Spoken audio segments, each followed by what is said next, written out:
So you're thinking of booking a trip to Las Vegas, but you're slightly overwhelmed with all the options, all the choices, and you're a little bit worried about what there is to do.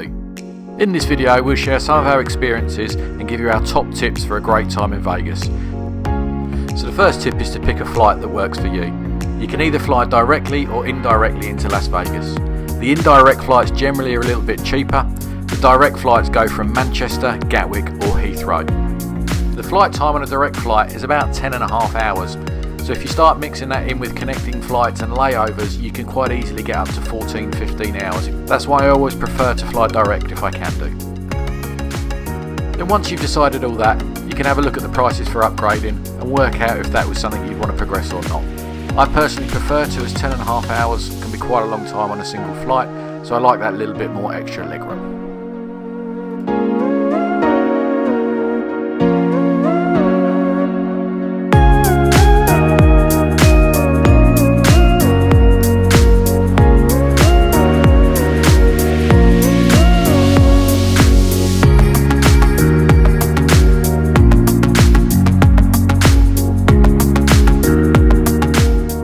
So your next big decision is which hotel you want to stay in, and Vegas has got loads of them. Generally speaking, there's three main categories: on-strip, off-strip and Fremont Street. Realistically, all my experiences staying on on-strip hotels, having stayed at the Luxor, New York, MGM Park, Vdara, Aria, the Cosmopolitan and the Encore. My best advice about hotels on the strip is all of them are pretty good. At very least they're 3 stars and most of them are 5. But they've all got some downsides. Whether it's the Bellagio, the centrepiece of the whole of the strip, which is brilliant, but you're going to pay a price for it, or whether it's the Luxor, that's nice and cheap, it's got a good party atmosphere, but it's right at the end of the strip and you're going to have to make your way up or spend a bit of money on Ubers and taxis. All the hotels have got this kind of buts, but actually you can't really go wrong. If you do Vegas right, you're only really going to be sleeping in them and meeting in a bar or two. If you ask people what's the best hotel on the strip, they'll all come up with a different answer depending on what experience they've had. If you really twisted my arm, I'd probably say I'd prefer the Aria or the Vdara. Both of them are really good hotels, centre strip, but they are slightly more pricey. So I think honestly, just pick what hotel you want and what's going to work for your trip. That's the best answer.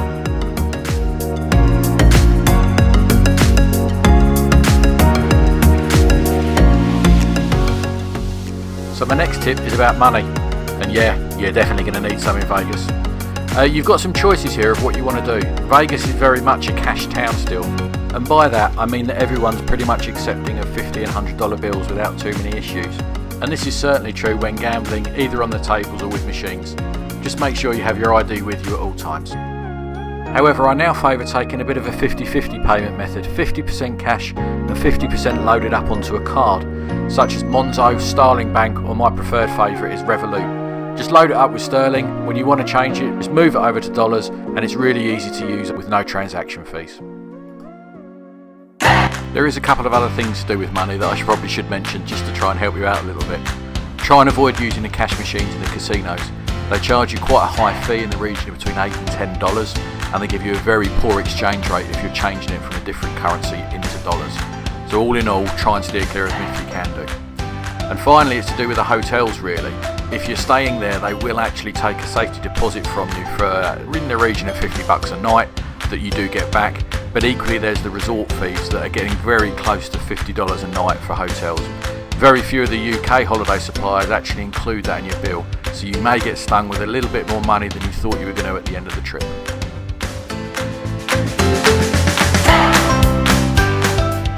So you're finally touching down in Sin City.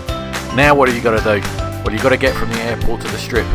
As you can see, it's only probably about 2 miles away from the airport, and you've got a few options of what you want to do. You can get a bus, you can get a taxi, or you can get an Uber. From my experience, the taxi drivers in Las Vegas are sometimes less than honest with you, and it's always best to get an Uber. Approximately 50% of the price has been my experience. Download the app, set up an account in your home country before you set off, and it'll be ready to use as soon as you get there. Simply follow the signs for a car share pickup, order your Uber, and you'll be at your hotel in about 5 to 10 minutes, subject to traffic of course.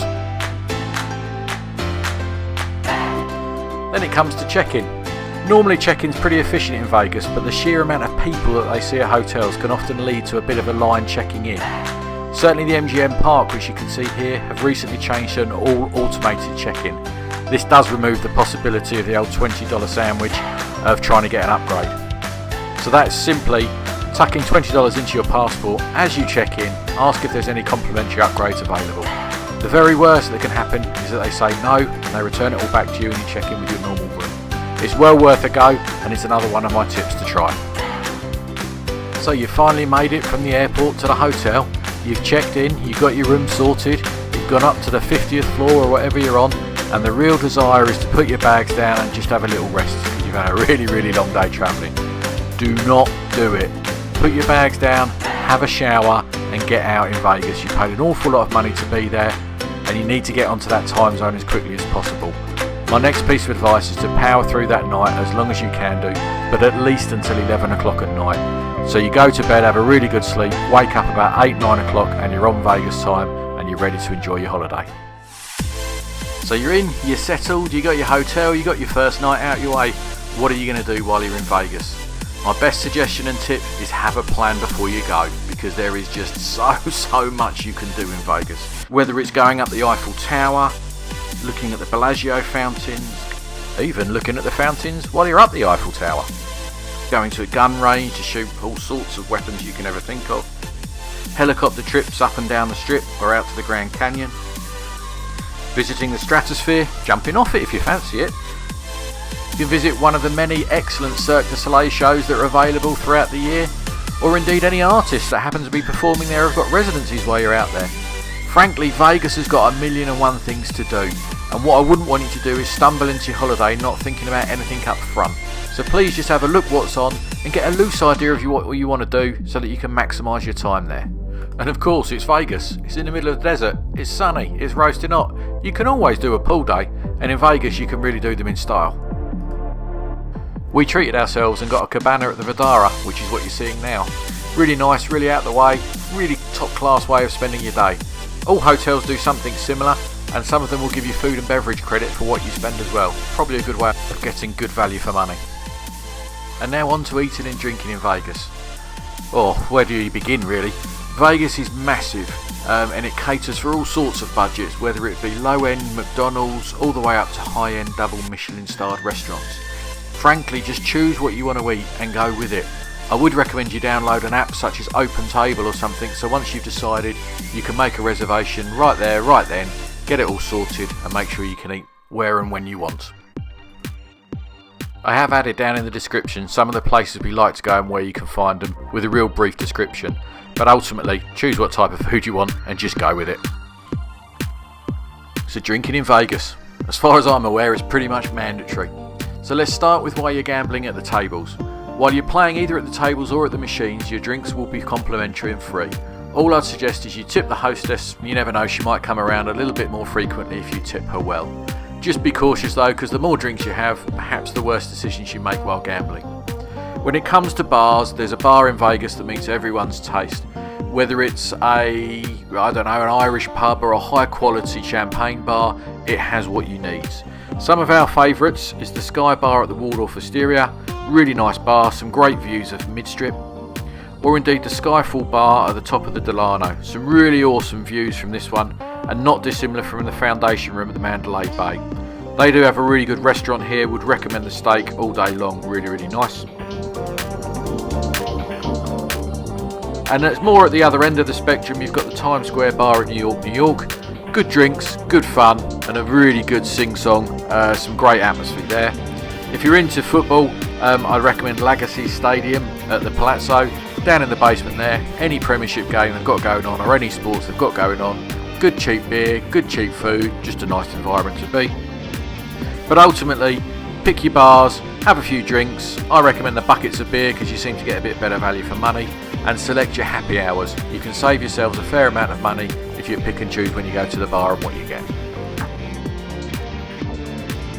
So my last tip for this video, but by no means the least, is just the sheer size and scale of Vegas. It's much bigger than you think it's going to be, so make sure you've got some comfy shoes for the daytime. Just walking between casino to casino can take you 10-15 minutes alone, let alone the entirety of the strip. Have a look, have a wander, because there's some brilliant sights to be seen, whether it's people watching or whether it's looking at the hotels. Definitely do it. but it's a big place, so make sure you've got some comfy shoes.